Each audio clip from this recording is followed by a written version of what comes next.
sorry, I flipped my camera there. So let's go ahead and let's get this baby open.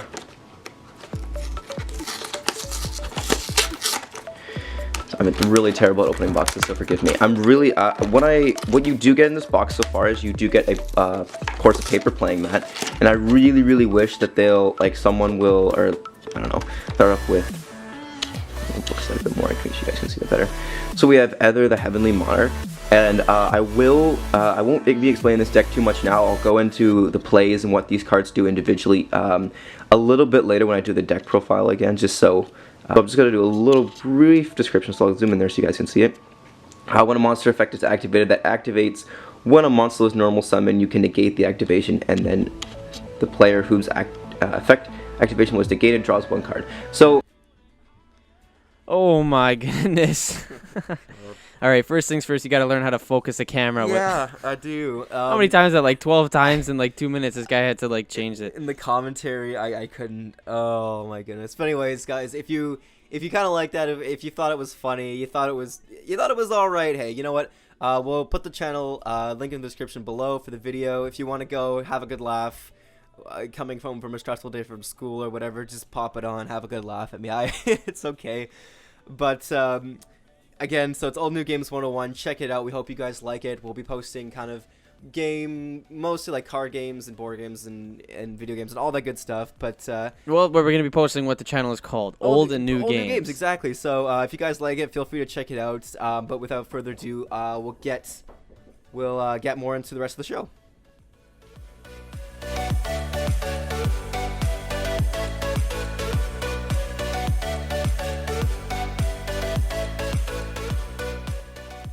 All right, so post-secondary. Yes. Just right off the bat. It's honestly kind of when especially when you're in grade 11, grade 12, it's kind of just post-secondary. What do you want to do with your life for the rest of your life, right? Yeah, I mean, this decides everything. It's definitely a huge thing to ask a junior or a senior in high school in America. Well, junior, senior, grade 12, grade 11, however you want to say it. It's a huge question for anybody in that age group, and to be honest, I don't know how some people answer it, because you're basically planning your entire life, and you're only 16, 17 years old, so it's a monumental question. I mean, but they have to ask it because of the post-secondary situation you're going into. Those guidance counselors, it's just they're very well. I guess it's just the experience me and C have. It's with guidance counselors. Well, the guidance counselor program, not program, but the whole system behind a guidance counselor is to give you the best idea of what you want to be when you grow up. If you don't know already, then they're gonna help you out with that, and they're gonna get you down the right path to get towards it. Now, more or less, yeah. Obviously, they get paid really good money. I mean, what is it, $110,000 a year Canadian? Well, I'm not gonna say they make a fairly good living. Let's just say that. I've seen some. I haven't seen their paychecks, but I've definitely heard of guidance counselors making a good buck. So their job is really to help out the student figure out what they're gonna do for the rest of their life, because it is a huge situation. It's a huge thing for them to do, and students can't do it by themselves, so they've got to have help. Now, I'm not saying that guidance counselors have done only bad things. I've had help from guidance counselors. My friends have had help from guidance counselors. Right, They've done really good things. Yeah. But there is the guidance counselor saying, which is go get a realistic job. Right. Yeah. Okay. That's fair. And in today's society, there is no such thing as the regular realistic job. I mean, there are people who make millions of dollars off of YouTube every year, and then there are people who make millions of dollars off of Vine and millions of dollars off of music.ly, and then other things like making a podcast or doing other things like doing surveys. Yeah, shout outs does it. Give us money. JnC. Give us your money right now. I'm just joking. But I think the biggest thing is, I think some people feel, I personally feel like some people, they're kind of just tossed in post-secondary, really. They're not really, I mean, they'll just be okay, post-secondary, time to choose, time to pay up your tuition, time to pick a course, right? I mean, the thing that I found, especially going through the high school system, was, when you start off in grade 6 elementary school, and you go into middle school. That's the system. You go from grade 6 to grade 7 and 8. Okay. And that's just set up for you. You go with your friends. You're basically with your friends. You're just going to a different school and you're learning different things. And the same thing with high school. High school is a little different, obviously, because you're learning more. You get more diversity. There's more options for you. Right. Become more mature. But same thing. You're going from grade 8. You're still going to grade 9 or your freshman year. You're still in the system. You're still going to the new thing. There's homeschool, so you just get fed into the new school. Feeded. Yeah. Well, it's okay. I'm getting like yeah, for sure. This is English classes, whatever. Yeah. Okay. Anyway, so you get fed into the next year. Now you get to grade 12, your senior year, and it's not the same, but we still have that mentality of we're all going to the same place, right? But it's not the same thing, obviously, because this is the part of your life where you aren't doing what the system tells you to do. You're doing what you are telling the system. So, I mean, that might sound confusing, but instead of the system telling you, your home school is this school, so you got to go to this school, what you're doing is you're telling the system that I'm going to this school, and then the system works for you. So essentially, if like, let's say you want to go to this university, you tell the system, I want to go to this university, and then they will put you where you want to go. Okay, so basically in a nutshell, when you hit grade 12, you go into post-secondary, you're choosing what you want to do, like specifically, like say for instance, you want to go into being a doctor. You're not kind of as opposed in high school where you're kind of learning a bunch of different things like English, math, all that.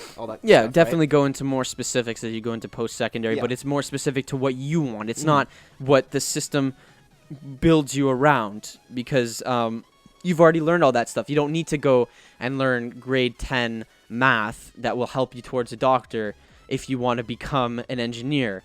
Or I guess that's really a bad example. What? But basically, you don't need the generalization. You need specifics. Okay, yeah. And I think, especially since I'm graduated now from high school and C is just finishing off his last year of high school, I've kind of noticed with some of my friends when I saw them, because it's really weird the way our school works. We have our graduation ceremony actually the following year. We actually graduate when we finish the school year. So in June, we finished in 2015. We don't have our graduation till November 2015. Yeah. Which is, it's kind of weird, but anyways. So when I see when you see your friends, and I think those of you graduate, you know what I mean, when you write down a little card like what you're doing or what course you're taking, and then everyone knows, right? And most of the time when I see all of my I guess colleagues up there, colleagues? Colleagues, yeah. Oh, colleagues. Yeah, because you did work with them, right? Well, Or you went to school with them. well, Yeah, okay, whatever. So it makes you sound like I am my colleagues. it's professional, and I see them, they're kind of like, oh, I'm doing a psychology degree, and I think that's the biggest one I usually hear. And I hear just kind of like really like very, very common degrees people are going for. And I'm honestly, I'm not bashing on anyone. I think that's amazing, like going into psychology or whatever you kind of felt an interest or you felt pulled towards. But at the same time, I feel like there is a small portion of people who kind of, or even a lot of people even too, because I know I struggled with kind of figuring out what I wanted to do, so I kind of just wanted to grab on to what most people were doing, which in most cases is psychology, I think. And which psychology is or like some sort of science, really. Not physiology. What's the one where it's like theories? Forensic science? No, not forensic science. It's the one where it's talking about like theories and psychology, or did you something like that. So essentially, like they kind of just go to what most people are going towards, and I think honestly not. I wish like it is hard because you're kind of going from high school and you're being thrown into everything. It's like, well, I gotta pick something now because it's very, very difficult to kind of decide what you want to do. Like personally, I've taken the year off to kind of figure out what I want to do, and now I know. And I'll be going into auto engineering as one of my programs, and carpentry as one of my home renovation carpentry as one of my programs. But I'm really glad I took that extra year to kind of figure out what I wanted to do. And I guess, I think I honestly believe that's a good idea because you did make money. You did. I made a like, I made. We made money. I mean, it's not money. like you didn't. It's not like you had to go to get a huge debt. Mm-hmm. But I do think it's a good idea specifically for for people like yourself who didn't know exactly what they wanted to do. Right. Instead of paying all this money to go into a program where it's just very generalized, and it's a program, but then you realize a year after taking it's like, well, I hate this, I don't want to do this for the rest of my life. So then you end up dropping it. So you took the year off, and you really figured out what you wanted to do, and you applied to the college that you wanted to get to, and you got in and you're going there. So I do think it was really beneficial for you to take the year off. And as like a disclaimer, I'm like, there's some people who actually know what they want, right? Like there's like, I know like some people, they're just like, oh yeah, I want to go into teaching. All right, that's cool. That's awesome. And I wish you all the best in that. But at the same time, people are just like, oh, I want to be a pilot, just cause. And it's an interest. And I get that. They want to pursue an interest. But then it's like, oh, well, I wasn't sure. And there goes a year of education and then tuition money. Now and honestly, I again, as a little disclaimer, I'm not bashing you guys at all, because it is a really, really hard decision, and it's better you kind of pull yourself out of that sooner or later.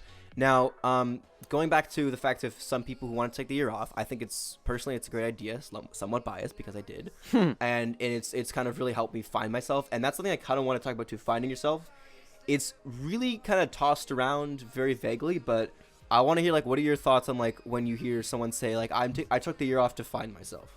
What does that mean to you, I guess? I think specifically when you take a year off, you have so much time to reflect on what you want to see yourself doing in the future. And it's not when in high school, you always get the question, 5 years from now, what I want to be doing. Mm-hmm. And, really 5 years from now, all you see yourself is in university. You don't really see yourself doing what you want to pursue. You just see yourself still in school, or because kind of a cloud image of it, really. Yeah, it's not really something like, if I ask 5 years from now, I don't see myself living in a home in New York City, having a wife and 2 kids and a mortgage. Like I don't see that, okay. right? Okay. So when you take this year off, when you say find yourself, you're thinking about that. Mm-hmm. You're thinking about, not what I want to do in 5 years, but what I want to do in like 30 years. Not like what I want to be, the person I want to be, the people I want to be around with, like all that. You're thinking about that, and that's what finding yourself is all about. Is to see not what you'll be in 5 years, but what your life would be in like 30 years. And to add on to that, really, like I've found, because like just from personal experience of me taking this year off, I've really kind of I've got a chance to work retail, really, and it was an awesome experience. Definitely looks good on a resume, and I got to learn, customer interaction. It's something, customer interaction then kind of builds on to working with coworkers, working with bosses, and how do you deal with kind of situations like that, because now I have a little bit of skills like that, and then going back to finding myself, I felt like I've really kind of locked in. I really know now what I want to do. I'm a lot more confident about it. I feel like, and people say you kind of need sometimes to mature. What if you don't know what that means, or if like it's kind of like you think but it not really. In my opinion, I think maturing is kind of like you've kind of got that into, you've kind of grown, and you kind of stepped out from that stage of you being in high school and having that kind of more freedom there. Well, I think becoming mature is really a state of mind that you put yourself in, realizing that now you have to take care of yourself, and you have to make decisions for yourself rather than everybody doing it for you. Because when you're in the school system, a lot of the stuff is provided for you, and a lot of the the pathway is provided for you. When you mature, when you fully mature, you realize that people are not going to take time out of their lives to help you out, especially in university. They're trying to protect themselves. They're trying to keep themselves afloat. Mm-hmm. So you maturing is really you figuring out, like, I've got to do what I got to do. How do I be an adult, essentially, right? Yeah. It's you have to figure out how to now you have to take care of yourself. So that is like, and being an adult, we're slightly getting off topic, but essentially, like, being an adult, like, that's, I don't honestly think that's something someone will ever really kind of grasp on. Yeah. Grasp. Yes. Grasp on, because I can't pronounce it. But like, because it's something that like you just kind of live and learn. Like same with being a parent. You just kind of have to do it as you go along. Yeah, I mean, nobody's ready to be a parent until you've gone through the challenges of parenting. And to be honest, when couples, I mean, I obviously can't say because I'm only 17. I can't really say this, but I feel like if a couple says I want to have a baby, they aren't 100% ready to be parents. I feel it takes them time in order to be ready, and once they have their second child, that's when they know that they're ready to be parents. Okay, but I guess we're just looking like way down the road. But essentially, what it kind of boils down to is, are you ready? Are you ready to kind of jump in? Do you know what you want to do?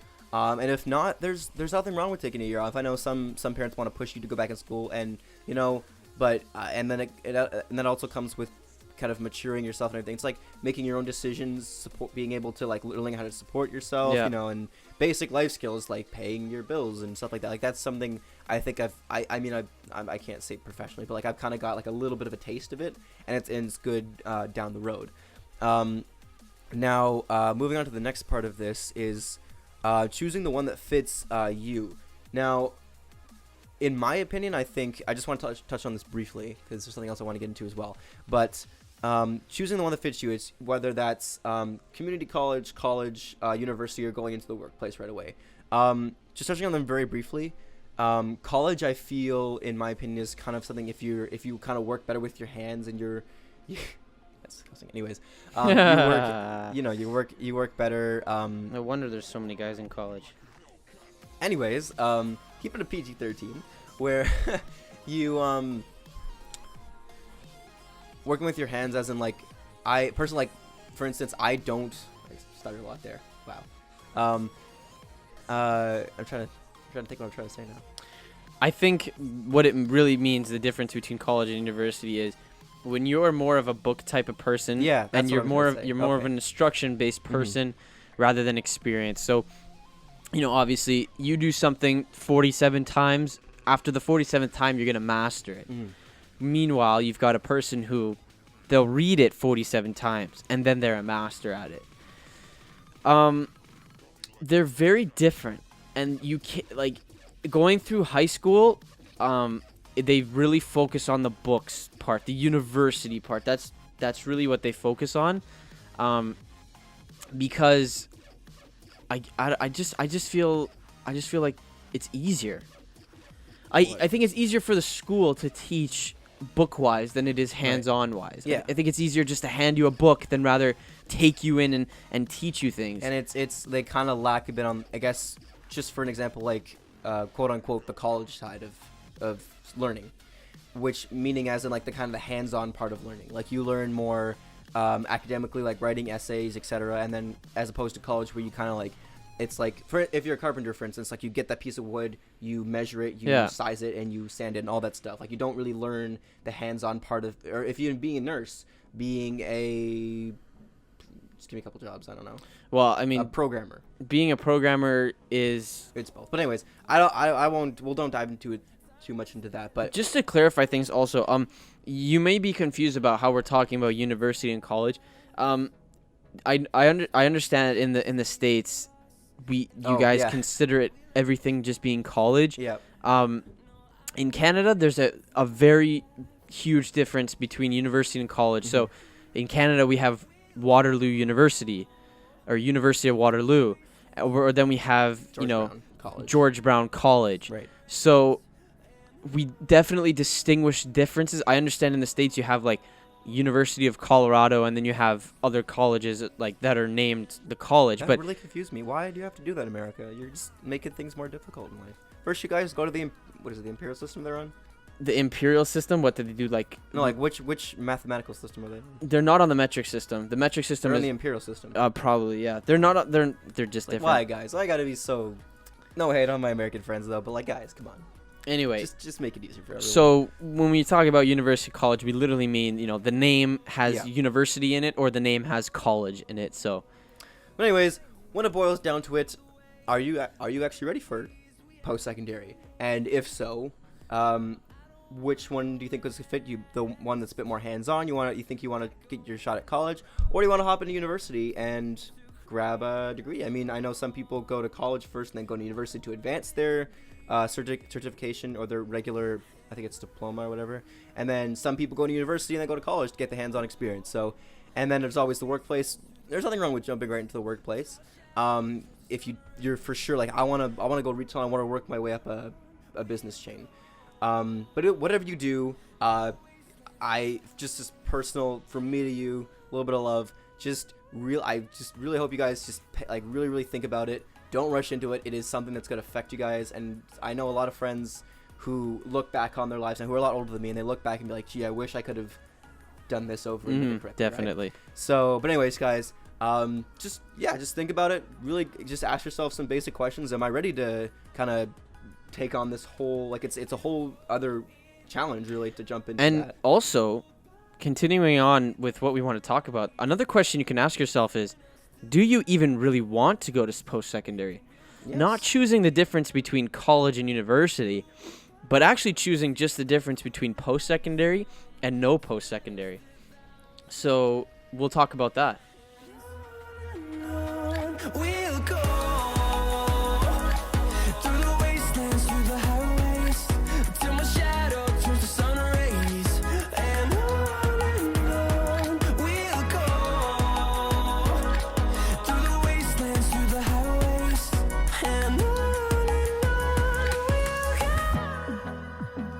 So I guess moving on from now. Okay, so fast forward, guys. Now you're in the real world. Now you're going off into your dream choice of jobs. But I guess another thing I've recently thought about this, and I'm just like, hey, let's look at online YouTubers, And more than just online YouTubers, really people who make a living entrepreneurs off the internet. Yeah.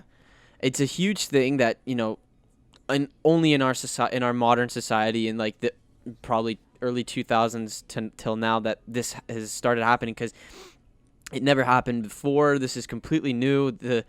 There is no school system prepared for this. I don't think they're going to have a school system for it for a while. But it is a real thing. There are people making real money off the internet. And, to start off, there's YouTubers who make tons of money, millions even, every year. Then you have podcasters who make money off podcasts. Shout outs again. And then, you have people who do resumes and surveys for a living. So they'll get paid to do that stuff. And then there's also, I know there's a website on the internet called Cash Crate, and it's, you do a bunch of referrals and you do a bunch of surveys, and you basically get paid about $1,000 a month just to do that.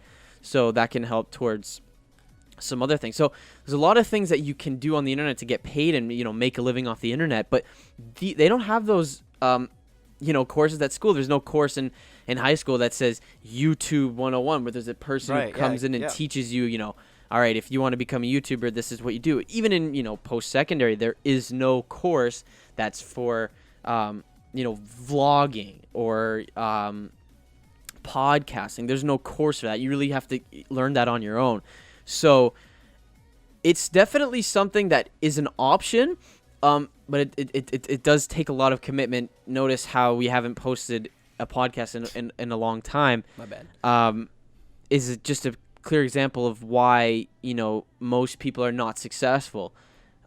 Is because the consistency needs to be more fluid. It needs to be more active, and then you can be more successful on YouTube. So like, for instance, I guess the whole little verses you could say would be internet versus real life jobs. And essentially, like, I throw real life very around very vaguely. Like real, I'm not saying like if you're a YouTuber, that's not a real job. That's not what I'm saying. But like, those who have the internet jobs, like as C said, like YouTube vlogs, and also esports comes to mind. Esports definitely is another thing. League of Legends, Call of Duty, they're actual like. That's actually like I know especially League of Legends. I think Dota and like some StarCraft, like even just and Call of Duty, CS:GO. They all have it's team houses. Like it's actually becoming like if you're a gamer, you can actually like make a living off of being gamers, like streaming and stuff like that. And honestly, I want to talk about the internet side first, because there's one person I want to talk about specifically. Okay. She's personally my favorite artist, and a little bit of shout outs. I'm a big fan, Lindsay Sterling. Girl, love your music a lot, and I was so happy to kind of see her grow. As just an example, I saw her, I think she started off on I don't think she started off on YouTube. She started off as What was it? America's Got Talent. Got Talent, I think, or something like that. And then she got to, I think, what is it, the second? She got to the semifinals and then lost. And then she got voted out. And you know what? She didn't give up. She then went on YouTube and she started her YouTube channel. And she has like 6 million. She has like 6 million subscribers. Mm-hmm. And I'm so proud of her. I'm really happy for her, and I love her music. And I think the whole combination with I don't want to get carried too away with this, but the combination of like EDM with instrumental, it really brings like kind of like some love for the violin. And I've seen a lot of people starting doing covers with the violin, and it's kind of changed things. So I'm really, really happy for her. But that's just one example of people who make jobs off the internet. And I see people who do vlogs, people who do streaming. Streaming, I know it's very, very difficult from what I can tell and what I've kind of seen little documentaries people have done it on. It's very difficult to make a living off of that, but people still manage to do it. Yeah, and you've probably heard of it recently. It was about a couple months ago. PewDiePie, most subscribed YouTuber, Mm-hmm. he was, I guess, exposed of, I don't know how they had it. Somebody figured out how much money he makes a year, and it was a lot. It was about $7 million off of YouTube. Now, you know, you live in Canada, you get $100,000 a year. You mean that's good? He's making 70 times that, or 7. Close. I don't know the math. Close. Whatever. You're good. Anyway, it's probably 700. I can do Something that. like that. That's fine. I Anyway, got you. he's making a lot of money. $7 million. I mean, that's professional. You know, Yeah, like- sports athletes that are doing that. So, Well, yeah, kind of. well, yeah. Because they make the money off of I think, I could be wrong, but like, they make money off of like, I think, streamings. And then if they win tournaments with their teams, they do. Well, yeah, there's that stuff as well. You know, if you win like a Super Bowl or something like that for the National Football League, you win a prize. But That's sports. That's a bit different. oh, you're talking about esports? Yeah, Oh, esports. esports. Yeah. So, Yeah. For example, the LCS, which is the League Championship Series, the winning team League gets of about Legends, yeah. the League of Legends. I think it's They- $1 million. It's $2 million $2 million. actually. So you get that, and also there's a lot of sponsorships, like you said. So we're, for example, the Curse team. Yeah. Curse gets sponsored by Curse, obviously, and you know they have a team house. They live in a house together. They get sponsored by Monster Energy drink. So there's a lot of things that coincide with them performing and stuff like that. So there is a lot of ways to make money on YouTube, and esports and on the internet. And so definitely a thing to think about if you're really not a school person. I mean, even if you enjoy Or hands-on. doing it on the side too, right? I see a lot of people like they'll still have like a part-time or full-time job just to support themselves, and then they'll do YouTube, for instance, on the side. Yeah, but just as like something. what for I've fun, too, noticed, they what wanna I've noticed is, you can do it on the side, Mhm. but YouTube, if it's a passion of yours, and when I mean passion, I don't mean I'm passionate about this. I want to do this for the rest of my life. Like, not that. Like, when I mean passionate, I mean something that you enjoy doing, and you just do it because you love doing it. Yeah. When YouTube becomes that for you, like, for example, there's a YouTuber called Casey Neistat on YouTube. He's the one who just did the video recently about a week ago. About a week ago. Yes, thank you. The one he was snowboarding in New York City with the police. It was it was a huge snowstorm. He was the Okay. one on his snowboard going Yeah. around. So he's got about 2 million subscribers. And right now, he does work in an office. He does do, he has a job. He works at an office. He does his own business. But I'm pretty sure once he starts getting bigger and makes more money off of YouTube, I don't see him staying at that job because he's such a good vlogger, but he enjoys it so much that I can, if he can do it for a living, he would stay doing YouTube. And, I would too if I could just, wake up in the morning, do a vlog. And it's not something that only has to take you 30 minutes. It can be a full day's work. But at the end of the day, you're going to bed and you're like, I can't wait to wake up tomorrow morning and do the same thing all over again. Right? You want to love your job, right? Exactly. And making vlogs, obviously he loves doing it because he's been doing it for about 5 years now. And obviously he started off small and he got big, but I think internet jobs are something that certain people just really, really love, and they might just be a part-time position and they have a full-time job, but I feel like after it will become their full-time job. And I don't disagree. Like it's really amazing that it takes a lot of commitment to work on like as a streamer, for instance, or work as a vlogger, because obviously right away you're not going to have 1,000,001 subscribers. Definitely, viewers, definitely. Right? You kind of have to build up yourself and do it on the side, and then hopefully like as a prime example for us, for instance, like where we've just started this, and I think we have like 2 subscribers. But you know what? Hey, frankly, I'm really happy to do this. It's something we both really love to enjoy. It's just broadcasting, and I'm really glad that YouTube has kind of given us a bit of an outlet to do it on. Yeah. And with that being said, will we probably pursue this? It depends, really. I would love to do it. It depends where if the YouTube takes off or if something else takes off. If our other careers take off, it depends. But just as a side, though, I really love doing this, and I think that's the biggest thing with internet jobs. Like, if you don't like have a passion for it, it's just not going to become. It's not going to be entertaining for the audience, and it's just not going to be something for everybody. I'll tell you a quick story before I want to hop into real life jobs as well. But a quick story just to end off on this note is that there was I don't think I know the name specifically, but I wouldn't mention the name anyways. It was a League of Legends player. And he's been playing, I think he's been a professional league streamer and a player on a team for a long time. And recently, I think it was a year ago or 2 years ago, he's just like, you know what? He said in an interview, like he said, I'm not just having as much fun I used to.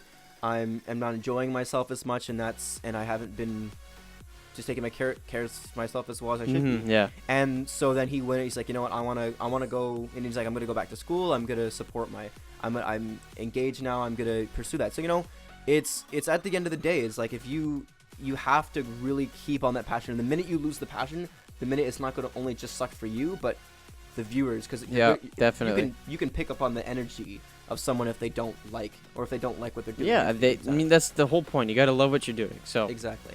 So let's get into the real life jobs. So the jobs that require a degree.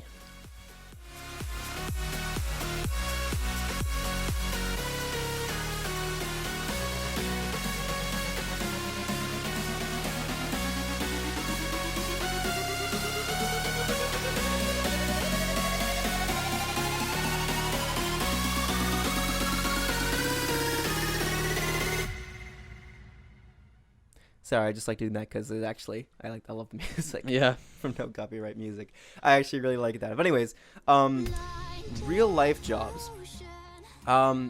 As coming off from the second topic we were talking about, where you go to school, you get that degree as a doctor.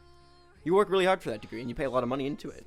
Well, you get the medical degree, like from med school. You don't essentially become a doctor. Well, this just is an example. Basically, right? same thing. Yeah. Anyway. So you work really hard for that degree. You put in all the time and the money, and then you kind of look at being like at this YouTuber, be like, oh, he makes $1 million. What did I do? Like, I mean, again, I think what it comes down to is like, do you really, really want to if you make a whole lot of money, but do you really want to do it? Because I mean, that's all your time going into that, right? For a real life job. Look at this as a point of view. As a doctor, let's say. If I was a doctor, okay, and I looked at it and I was making $400,000 a year, and I looked at what doctor are you?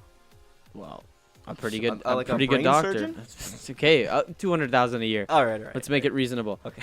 So I make $200,000 a year. I can sustain myself, my family, absolutely. get a house. It's good. Yeah. Okay. And I do good. I do really, really well for myself. But I also provide for the community. I also provide for my city because I help people out. And I'm like a genuinely good person. And all doctors are very good people. Mm-hmm.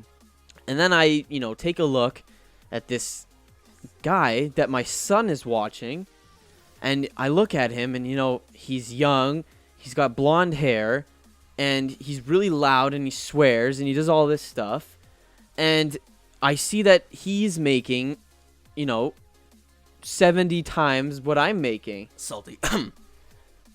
Exactly. And I had to go through med school, 5 years of med school. I also had to go through 4 years of university before that. So it's like 10 years of school. 10 years of your life. And I don't even make anywhere near this guy who makes, 70 times what I make. Mm-hmm. of course you would feel salty, as we can say, Okay, but you'd feel a little kind of cheated. of course. But in that doctor's, what he has to think about is, would he enjoy doing that?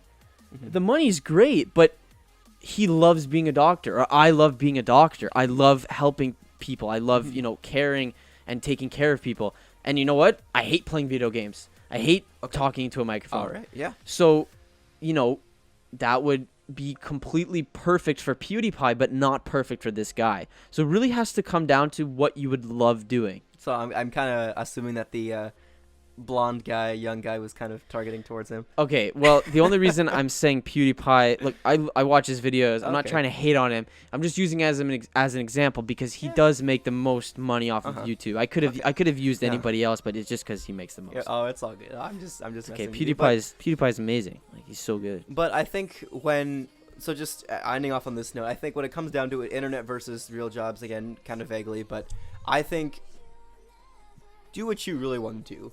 Oh, yeah, for sure. And if you're, you may not be making as much money as that YouTuber, or if you kind of like now you're stuck in gaming and now you're just like, I wish I had done a degree or something like that. It's just do what you want to do. And I can't stress that enough. Don't do what other people want you to do. What you want to do. If you do what you want to do in life, if you really love that job, you will be so good at it. Mm-hmm. That's the thing that people have to understand, is that if you love something, if you're super passionate about it and you just enjoy doing it, you're going to be so good at it. I mean, working at Starbucks, being a barista, there's people there who hate their jobs. Hi, welcome to Starbucks. What can I get for you? Hi, can I get a macchiato? Okay. Then there's the people who are like, hey, welcome to Starbucks. What can I get you? Can I get a macchiato? Yeah, sure. One macchiato coming right now. Can I get it? Yeah, they like Chances what are, they're if doing. if you like the job, you're gonna be really good at the job. So, just stick with that mindset. Thank you for the save. I just literally brain farted there. It's all good. But yeah, like we're saying, just guys, really, really look at what you love to do and just do it. Honestly, I wish, for instance, we could do this full time. Oh, definitely. But in the realistic world, we have to do something. So that's why I kind of chose carpentry as something. I like doing carpentry. I wish I could do more of it. I'm glad I get to go into it.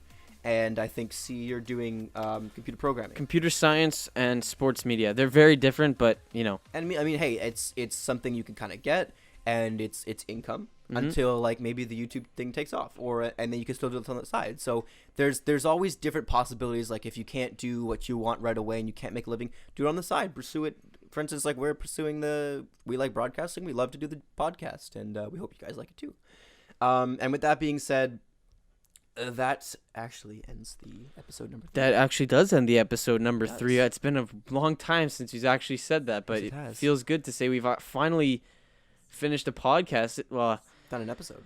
yeah, exactly. But anyways, thank you guys so much for listening to the podcast. We really hope you enjoyed it. And you know what? If there's any opinions you have on any of these 3 topics, so on the really, really sad deck opening, or was it the post-secondary? College, yeah, Yeah, if post-secondary. you guys have opinions, just if you disagree, agree, just let us know. And of course, and then internet jobs versus people who Get degree jobs you need yeah. a degree. Just let us know in the comment what you guys think. If you guys liked it, give it a thumbs up. And if you always want to hear more, feel free to subscribe. We'd love to hear from you guys. And yeah, and on that note, my name is Jay. And my name is Caleb. And thank you guys for listening to episode 3, February 2nd, 2016 of the JnC podcast. We'll see you guys later.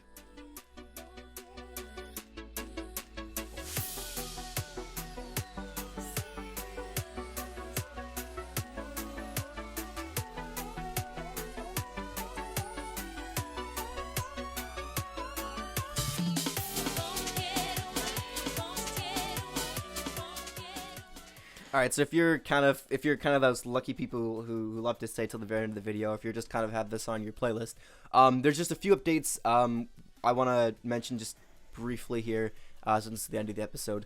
Now that I actually got accepted to a college, which I'm really happy about, for audio engineering in downtown Toronto, so I'm excited for that. So again, that will take up the majority of my time, and I know C is going to be finishing off grade 12. So we're going to try our best to post a lot because I don't start till April, so that gives me 2 months to kind of get some episodes ready. And we really, really want to post more, and hopefully get the podcast out a bit to more people. So stay tuned for that. Again, sorry we haven't posted in a while. It's just a lot of things have been going on, and we really, really hope we can make the time to post some episodes. So yeah, The podcast is definitely something we love doing, and like Jay said, it does take a lot of time to get everything ready, to plan, and to get each other's availability at the same time. Definitely check out our Old New Games 101 channel, because we are going to be posting a lot on that, because those ones are easier to post since we can do it individually. The podcast is really something we do together. We want to do it together. We want to continue doing it together, so it takes a lot more effort to do it. We're definitely going to try our best, like he said, to get them out. But check out Old New Games 101. We're going to be posting a lot of videos. We're going to be posting a lot of videos on that channel. It's going to be very different games, new games, old games, PC, console games, new gen games. So just check that out. We're going to be posting a lot on that. So if you want to hear from us, just go ahead and check that out. Once we get rolling a bit more too, I would hopefully want to start a Facebook page and a Twitter, so that we can be like, hey, show. And our main goal right now is to try to get a live show. We're not sure how that's gonna work. We just gotta get all the programs and whatnot, and just kind of figure out all the setup and everything. Just figure it out, when we bud. do, we'll mention it in an episode for sure. If not, we'll start a Twitter or something like that just to get things rolling. But anyways, that's just a bit of an update. Thank you guys just for listening to the last bit of everything, and yeah, we'll hope to see you guys soon.